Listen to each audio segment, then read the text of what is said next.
ಯೇಸು ಏಕೆ ಹೇಳಿದರು, ಶೋಧನೆಗೆ ಒಳಗಾಗದಂತೆ ಎಚ್ಚರವಾಗಿದ್ದು ಪ್ರಾರ್ಥಿಸಿರಿ. ಎಲ್ಲರಿಗೂ ನಮಸ್ಕಾರ. ಕ್ರಿಸ್ತನಲ್ಲಿ ಪ್ರಿಯರೇ, ಇಂದು ನಾವು ಬೈಬಲ್ನ ಅತ್ಯಂತ ಗಂಭೀರವಾದ ಮತ್ತು ಅರ್ಥಪೂರ್ಣವಾದ ಸನ್ನಿವೇಶವೊಂದನ್ನು ಚರ್ಚಿಸಲಿದ್ದೇವೆ. ಯೇಸು ಸ್ವಾಮಿ ಶಿಲುಬೆಗೇರುವ ಮುನ್ನ ಗೆತ್ಸೆಮನೆ ತೋಟದಲ್ಲಿ ಪ್ರಾರ್ಥಿಸುತ್ತಿದ್ದಾಗ ತಮ್ಮ ಶಿಷ್ಯರು ನಿದ್ರೆ ಮಾಡುತ್ತಿರುವುದನ್ನು ಕಂಡು, ನೀವು ಶೋಧನೆಗೆ ಒಳಗಾಗದಂತೆ ಎಚ್ಚರವಾಗಿದ್ದು ಪ್ರಾರ್ಥಿಸಿರಿ ಎಂದು ಹೇಳಿದರು.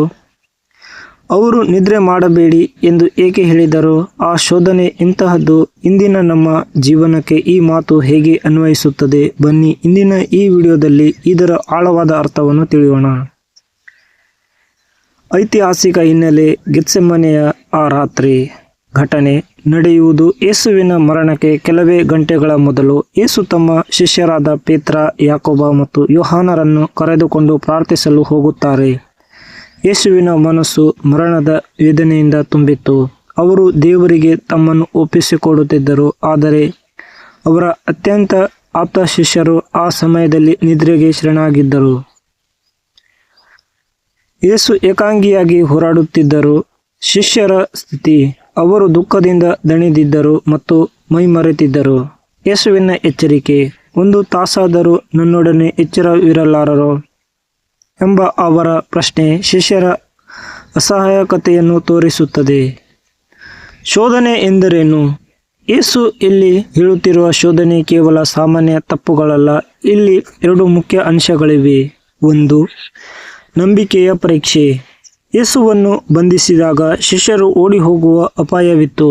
ತಮ್ಮ ಜೀವ ಉಳಿಸಿಕೊಳ್ಳಲು ದೇವರನ್ನು ಬಿಟ್ಟು ಕೊಡುವ ಶೋಧನೆಯೇ ಅದು. 2. ಶರೀರದ ದೌರ್ಬಲ್ಯ. ಯೇಸು ಹೇಳುತ್ತಾರೆ, ಆತ್ಮವು ಸಿದ್ಧವಾಗಿದೆ, ಆದರೆ ಶರೀರವು ಬಲಹೀನವಾಗಿದೆ. ಮತ್ತಾಯ 26:41. ನಮಗೆ ಒಳ್ಳೆಯದನ್ನು ಮಾಡಬೇಕೆಂಬ ಆಸೆ ಇರುತ್ತದೆ, ಆದರೆ ನಮ್ಮ ಶಾರೀರಿಕ ಆಸೆಗಳು ಅಥವಾ ಭಯ ನಮ್ಮನ್ನು ತಡೆಯುತ್ತವೆ. ಪ್ರಾರ್ಥನೆಯ ಅಗತ್ಯ ಬೇಕೇ? ಶೋಧನೆಯನ್ನು ಗೆಲ್ಲಲು ಯೇಸು ನೀಡಿದ ಏಕೈಕ ಆಯುಧ ಪ್ರಾರ್ಥನೆ. ಯಾಕೆ? ದೈವಿಕ ಶಕ್ತಿ. ನಮ್ಮ ಸ್ವಂತ ಶಕ್ತಿಯಿಂದ ಸೈತಾನನ ಅಥವಾ ಪ್ರಪಂಚದ ಶೋಧನೆಗಳನ್ನು ಎದುರಿಸಲು ಸಾಧ್ಯವಿಲ್ಲ. ಪ್ರಾರ್ಥನೆ ನಮ್ಮನ್ನು ಪರಲೋಕದ ಶಕ್ತಿಯೊಂದಿಗೆ ಜೋಡಿಸುತ್ತದೆ. ಎಚ್ಚರವಾಗ ಇರುವುದು. ಪ್ರಾರ್ಥನೆ ಮಾಡುವ ವ್ಯಕ್ತಿ ಆಧ್ಯಾತ್ಮಿಕವಾಗಿ ಎಚ್ಚರವಾಗಿರುತ್ತಾನೆ. ಸುತ್ತಮುತ್ತ ನಡೆಯುವ ಅಪಾಯಗಳನ್ನು ಗುರುತಿಸುವ ಸಾಮರ್ಥ್ಯ ಅವನಿಗೆ ಸಿಗುತ್ತದೆ. ಯೇಸುವಿನ ಮಾದರಿ. ಯೇಸು ಸ್ವತಃ ಪ್ರಾರ್ಥನೆಯ ಮೂಲಕವೇ ತಂದೆಯ ಚಿತ್ತಕ್ಕೆ ತಲೆಬಾಗಿದರು. ಅವರು ಪ್ರಾರ್ಥನೆ ಮಾಡದಿದ್ದರೆ ಶಿಲುಬೆಯ ಹಾದಿ ಅವರಿಗೆ ಕಷ್ಟವಾಗುತ್ತಿತ್ತು. ಇಂದಿನ ಕಾಲಕ್ಕೆ ಇದರ ಅನ್ವಯ. ಇಂದು ನಾವು ಸಹ ಅನೇಕ ರೀತಿಯ ನಿದ್ರೆಯಲ್ಲಿದ್ದೇವೆ. ಇದು ದೈಹಿಕ ನಿದ್ರೆಯಲ್ಲ, ಆಧ್ಯಾತ್ಮಿಕ ನಿದ್ರೆ. ಲೌಕಿಕ ಆಕರ್ಷಣೆ, ಹಣ, ಅಂತಸ್ತು, ಕೆಟ್ಟ ಹವ್ಯಾಸಗಳು ನಮ್ಮನ್ನು ದೇವರ ಹಾದಿಯಿಂದ ದೂರ ತಳ್ಳುತ್ತಿವೆ. ನಿರ್ಲಕ್ಷ್ಯ. ನಮಗೆ ಏನೂ ಆಗುವುದಿಲ್ಲ ಎಂಬ ಅಹಂಕಾರವೇ ಅತಿ ದೊಡ್ಡ ಶೋಧನೆ. ಪರಿಹಾರ. ದಿನದ ಆರಂಭ ಮತ್ತು ಅಂತ್ಯವನ್ನು ಪ್ರಾರ್ಥನೆಯಿಂದ ಮಾಡಿ. ದೇವರೇ, ನಾನು ಇಂದು ಪಾಪಕ್ಕೆ ಬೀಳದಂತೆ ನನ್ನನ್ನು ಕಾಪಾಡು ಎಂದು ಕೇಳಿಕೊಳ್ಳುವುದೇ ನಿಜವಾದ ಎಚ್ಚರ.